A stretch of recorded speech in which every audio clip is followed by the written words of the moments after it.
Vučići i Serbisë ju drejtua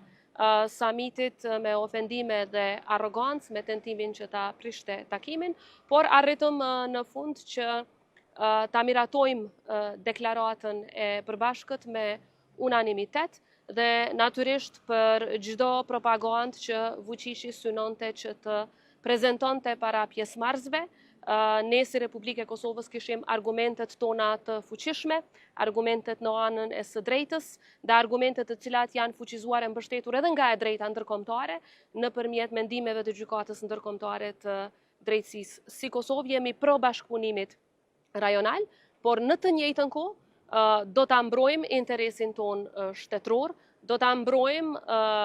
sovranitetin ton, integritetin ton territorial dhe edhe pse Vučići kishte ankesa për paktin ton, për marrëveshjen e përbashkët Kosovë-Shqipëri-Kroaci në fushën e mbrojtjes, ai mori rikonfirmimin ton të përbashkët që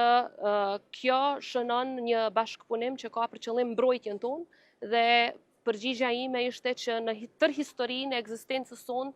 si komb, ne asnjëherë nuk e kemi sulmuar askënd, asnjëherë nuk e kemi pushtuar askënd, mirë po gjithnjë e kemi mbrojtur dhe do të vazhdojmë ta mbrojmë vetveten dhe integritetin ton territorial. Pra, aleancat tona janë aleanca mbrojtëse, për të na mbrojtur nga rreziqet që vijnë nga të tjerët, në rastin ton konkret, për Kosovën rreziku vjen nga Serbia. Kosova akoma mbetet nën sanksionet e Bashkimit Evropian, për të cilat askush nga shtetet anëtare nuk është i gatshëm të jap një arsye se pse janë ende në fuqi, edhe pse të gjitha kushtet që ishin vendosur me marrëveshjen e Bratislavës janë plotësuar. E njëkohësisht edhe pse aplikacioni ynë është dorëzuar për antarësim, pra qysh në vitin 2022, deri tani për shkak të disa shteteve anëtare as nuk është mandatuar Komisioni Evropian për të marrë me çështjen e statusit të kandidatit për Kosovën. Pra, kjo na sjell te konkluzioni se procesi nuk është i bazuar në merita,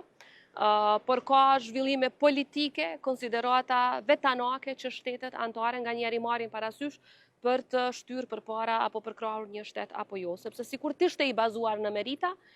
Kosova si reformatoria numër 1 jo vetëm në këtë rajon, por sipas Gallup International në sundimin e ligjit jemi numër 1 në Evropë dhe numër 3 në botë, do të ecste shumë përpara dhe tani do të ishim shumë afër antarësimit, por fatkeqësisht zhvillimet politike në disa shtete anëtare po e bllokojnë këtë.